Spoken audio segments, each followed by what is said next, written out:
Alocasia zebrina versus reticulata. My Alocasia zebrina is a real head-turner.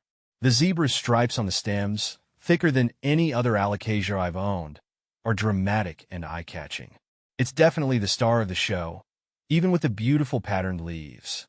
Now, I once had an Alocasia zebrina reticulata, but its petioles were more mottled than striped, and the leaves themselves felt thinner. It was lovely, but lacked the bold zebra punch of my current zebrina. Alocasia zebrina versus Syrian. My zebrina's leaves are like living works of art. The deep green and lighter veins create a stunning contrast, and the texture is delightfully leathery. It feels substantial in my hand, unlike the Alocasia Syrian I had a while back. The Syrian's leaves were thinner and smoother, almost delicate. While undeniably pretty, they didn't have the same satisfying heft as my zebrina. Alocasia zebrina versus tigrina. Both my zebrina and my former tigrina boasted gorgeous patterned leaves, but the zebrina's color play feels more dynamic.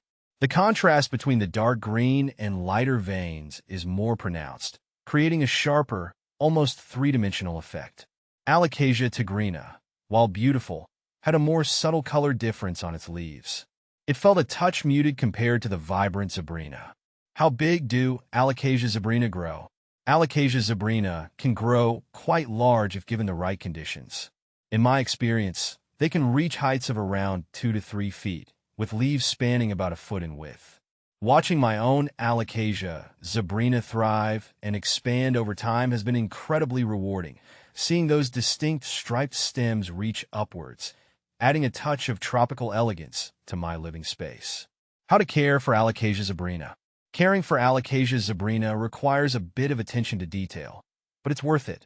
I've found that providing them with a humid environment, consistent watering, but allowing the soil to dry out slightly between waterings, and bright, indirect light works best.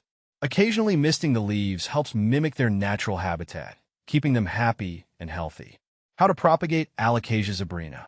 Propagation of Alocasia zebrina can be done through division or by rooting stem cuttings. I've personally tried both methods and found success with dividing the rhizomes during repotting. It's a great way to expand your collection or share this stunning plant with friends and family. How to repot Alocasia zebrina. When it comes to repotting Alocasia zebrina, I've learned that timing is key. Typically, I wait until spring when they're actively growing to repot, ensuring they have plenty of room for their expanding root system. Using a well-draining potting mix in a slightly larger container helps prevent root rot and encourages healthy growth. Is Alocasia zebrina rare? As for its rarity, Alocasia zebrina is considered somewhat uncommon in the world of houseplants. While not extremely rare, it can be a bit more challenging to find compared to other Alocasia varieties. However, with the growing popularity of tropical plants, more nurseries and online retailers are starting to carry them. Is Alocasia zebrina toxic to cats?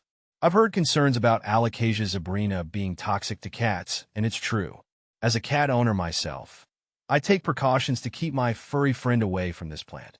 The ASPCA lists Alocasia species as toxic to cats due to the presence of calcium oxalate crystals, which can cause irritation or other adverse reactions if ingested.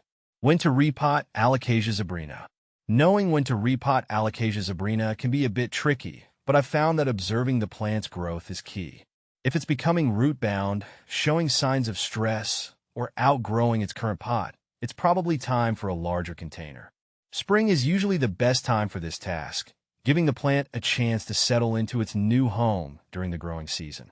Where to buy Alocasia zebrina? When it comes to buying Alocasia zebrina, I've had success finding them at local nurseries, specialty plant shops, and online retailers. It's important to purchase from reputable sources to ensure you're getting a healthy plant that's been properly cared for. Why is my Alocasia zebrina drooping? Seeing my Alocasia zebrina droop was concerning, but I've learned it's usually a sign of either underwatering or too much direct sunlight. Adjusting my watering schedule and moving the plant to a spot with more indirect light helped it perk back up and regain its vibrant appearance. Why is my Alocasia zebrina turning yellow?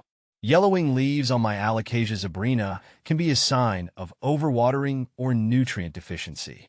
I've found that adjusting my watering habits and occasionally fertilizing during the growing season helps prevent this issue. Trimming away any yellowed or damaged leaves also promotes new growth. How often to water alocasia zebrina? Watering alocasia zebrina can be a bit tricky, but I've found that allowing the top inch or so of soil to dry out between waterings works well. Overwatering can lead to root rot, while underwatering can cause the plant to wilt. Finding the right balance is key to keeping this tropical beauty thriving. Can alocasia zebrina grow in water? While alocasia zebrina can tolerate growing in water for short periods, it's not recommended for long-term growth. The roots can become waterlogged, leading to rot and other issues. I prefer growing mine in well-draining soil to ensure optimal health and growth. Do alocasia zebrina go dormant? Alocasia zebrina doesn't go fully dormant like some other plants, but it may slow down its growth during the winter months. During this time, I adjust my watering and fertilizing routine to accommodate its reduced activity. Providing a slightly cooler temperature and less frequent watering helps mimic its natural growth cycle. How to keep alocasia zebrina upright? Keeping alocasia zebrina upright can be a challenge due to its large, heavy leaves and slender stems. I've found that providing adequate support, such as bamboo stakes or a plant support ring, helps prevent leaning or toppling. Regularly checking for any signs of instability and adjusting the support as needed keeps the plant upright and looking its best.